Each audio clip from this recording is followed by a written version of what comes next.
Buongiorno e benvenuti a questo appuntamento con l'informazione su Telefriuli. Prosegue la lunga marcia dei migranti verso il Friuli Venezia Giulia. Ogni giorno sono decine e decine gli stranieri rintracciati in regione, come nel Silos di Trieste, dove da mesi vivono in condizioni estreme molti richiedenti asilo. L'emergenza è palpabile anche a Gradisca di Sonzo, dove gli arrivi sono raddoppiati rispetto allo scorso anno. La presenza di migranti, ha spiegato il sindaco Linda Tomasinsic, ad oggi è superiore al 10% rispetto alla popolazione residente. La situazione è esplosiva e ha spinto la prima cittadina a chiedere aiuto agli altri comuni, alla regione e al ministero. Dallo scorso luglio circa 400 persone sono state trasferite in altri comuni d'Italia, ma tanti richiedenti si riescono a spostare, altrettanti ne arrivano in poco tempo. Al centro della problematica c'è anche il CARA, che attualmente ospita 600 stranieri, ovvero il triplo delle persone previste nella struttura, da settimane ai suoi massimi storici. Ogni giorno diversi migranti vengono visti dormire all'addiaccio e lunghe e interminabili sono le code che si creano davanti alla caserma dei Carabinieri per il fotosegnalamento dei nuovi ingressi.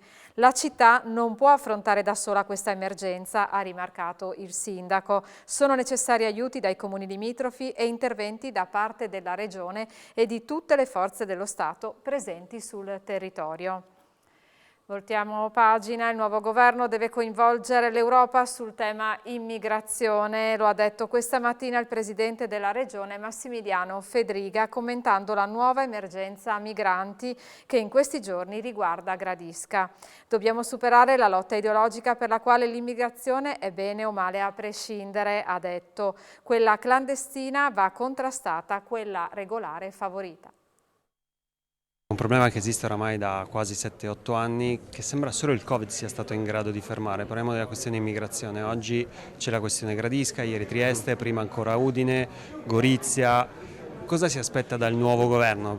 Devo dire che anche quando eravamo al governo, il primo governo Conte 1, siamo riusciti a limitare gli ingressi e ad alleggerire anche le presenze in Friuli Venezia Giulia. E mi aspetto che ci sia un'operazione di carattere europeo per coinvolgere tutti i paesi della rotta balcanica e devo dire dall'altro, però in modo responsabile, favorire l'immigrazione regolare. E noi non dobbiamo pensare che l'immigrazione sia qualcosa di negativo a prescindere. L'immigrazione è qualcosa di positivo, se gestita, e si danno anche delle opportunità per chi arriva nel nostro paese. Oggi così non è. Oggi siamo di fronte a chi commercia esseri umani, fa arrivare qui nel nostro paese persone che non hanno alcuna ambizione e speranza e non riusciamo a garantirgliela, e oltretutto favoriamo tutto il traffico illegale che in queste tratte si svolge. Purtroppo abbiamo vissuto una lotta ideologica dove l'immigrazione va bene a prescindere o l'immigrazione male a prescindere. Non è così. Esiste un'immigrazione positiva che è l'immigrazione regolare e invece un'immigrazione clandestina che non è invece un'immigrazione positiva e danneggia le persone coinvolte nell'immigrazione e danneggia i territori dove questa insiste. In questo senso, visto che l'Europa negli ultimi 8 anni non ha fatto molto, voi presenterete delle ricette, delle possibili soluzioni al nuovo governo? Io penso che il nuovo governo debba coinvolgere l'Europa per dare delle risposte concrete. Soprattutto sulle grandi crisi l'Europa può far vedere cos'è un continente forte, cosa sono delle democrazie forti. Se l'Europa invece, quando ci sono queste crisi, e mi auguro per esempio che su quella energetica il 21 si possa dare una risposta, si volta dall'altra parte, fa vedere in realtà la debolezza delle democrazie occidentali e forse l'egoismo di molti paesi europei. Noi su questo dobbiamo superare per creare un'Europa più forte. Ci occupiamo adesso di cronaca, intervento nella notte per ritrovare un escursionista trevigiano di 34 anni disperso in Val Montanaia. L'allarme è scattato attorno alla mezzanotte di ieri e si è concluso alle 5:30 del mattino. Sul campo hanno operato le squadre del Veneto e quelle della stazione Valcellina del Soccorso Alpino. È stato il padre dell'escursionista ad allertare i soccorsi. In tarda mattinata aveva sentito il figlio che gli aveva comunicato l'itinerario che avrebbe seguito. Con l'aiuto dei carabinieri si è cercata l'ultima cella telefonica agganciata. A quel punto si sono attivate sia le squadre di terra del Veneto che quelle del Friuli per perlustrare il territorio. È poi intervenuto anche l'elicottero del Trentino Alto Adige abilitato al volo notturno. L'escursionista è stato ritrovato dalle squadre dei soccorritori sul versante friulano al bivacco Perugini. Con loro è rientrato a piedi verso il rifugio Pordenone e quindi a Cimolais, dove è stato consegnato al padre. Sul posto anche i vigili del fuoco di Pordenone. Furto nella notte al panificio Pasticceria De Luisa di Viale Palmanova a Udine. I malviventi attorno alle 2, dopo aver scavalcato il portone d'entrata, si sono introdotti nei locali attraverso la porta del magazzino vicino ai laboratori quando era già iniziata la produzione del pane. In pochi secondi hanno raggiunto la zona bar e dal registratore di cassa si sono impossessati di circa 300 euro in monetine, lasciando nel cassetto i tagli da 1, 2 e 5 centesimi. Si sono poi allontanati senza lasciare nessun segno di scasso o traccia interessante.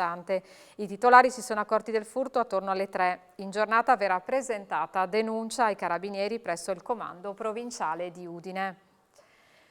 Crisi energetica e mancanza di componenti mettono in difficoltà le grandi aziende della manifattura pordenonese che si portano dietro tutto l'indotto. A preoccupare i sindacati è soprattutto la situazione della ZML di Maniago, alle prese con un piano di riorganizzazione e la scadenza degli ammortizzatori sociali. La manifattura pordenonese guarda con ansia all'inverno, costi energetici e carenza di materiali con il passare delle settimane creano nuove falle nel sistema, perché se le grandi aziende vanno in crisi si portano dietro anche tutto l'indotto fatto di piccole e medie imprese. All'Electrolux di Porcia sono già state una ventina le giornate di stop durante l'anno con il ricorso periodico alla cassa integrazione. I contratti a termine non sono stati rinnovati e le previsioni parlano di 740.000 lavatrici da produrre nel 2022 contro il 1.000.000 previsto a inizio anno.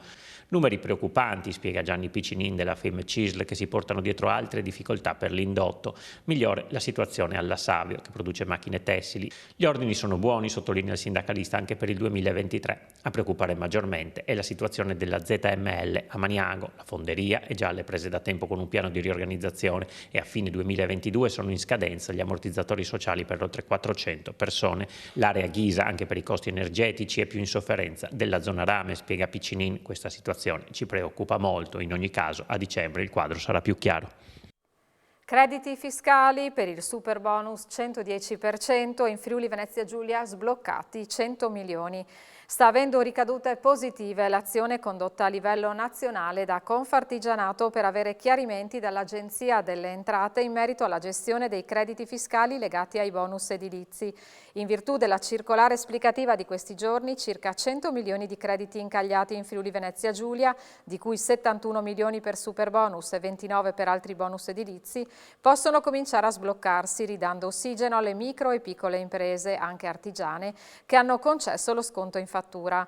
Così il presidente di Confartigianato FVG Graziano Tilatti, commentando i primi effetti della circolare delle agenzie delle entrate, che ha fatto luce sulle modifiche introdotte dal decreto legge aiuti bis riguardo alla solidarietà passiva del cessionario o fornitore che acquisisce crediti di imposta che scaturiscono dai bonus edilizi. Chiarimenti che possono contribuire anche alla ripartenza del mercato dei crediti fiscali. Oltre al chiarimento su dolo e colpa grave, precisa Tilatti, riteniamo particolarmente significativa la precisazione che i cessionari non sono tenuti ad effettuare la medesima istruttoria già svolta dalla banca, a condizione che la banca cedente consegni al correntista cessionario tutta la documentazione idonea a dimostrare che la stessa ha osservato la necessaria diligenza. Viene chiarito che la cessione dei crediti ai correntisti libera capacità fiscale in capo alle banche che potranno ritornare ad operare sul mercato, conclude il presidente di Confartigianato FVG. Cambio della guardia alla questura di Trieste, dove il dottor Zampaglione è stato sostituito dalla dottoressa Fabretti alla guida della Digos. Tra le sfide resta alta l'attenzione al mondo Novax e alle possibili ricadute sociali delle crisi economiche. Una lunga esperienza in Lombardia e poi in una provincia molto delicata come quella di Trento, ma nel curriculum non mancano passaggi nella polizia amministrativa e nella squadra mobile di Milano. Rita Fabretti, presentata dal questore Piero Ostuni, ha preso servizio oggi come dirigente della Digos della questura di Trieste al posto di Fabio Zampaglione, che negli ultimi anni aveva gestito le crisi legate al mondo Novax e destinato a pari incarico a Bari.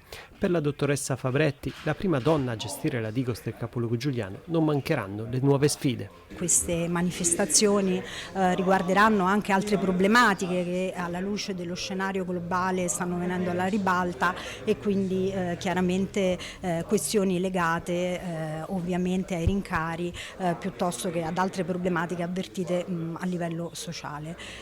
Quindi il nostro impegno con la squadra che sono chiamata a dirigere sarà sempre quello di essere presenti e di essere vigili su quella che è l'evoluzione, i segnali che arrivano dal territorio della cittadinanza, in modo da poter comprendere diciamo, con anticipo dove ci stiamo dirigendo.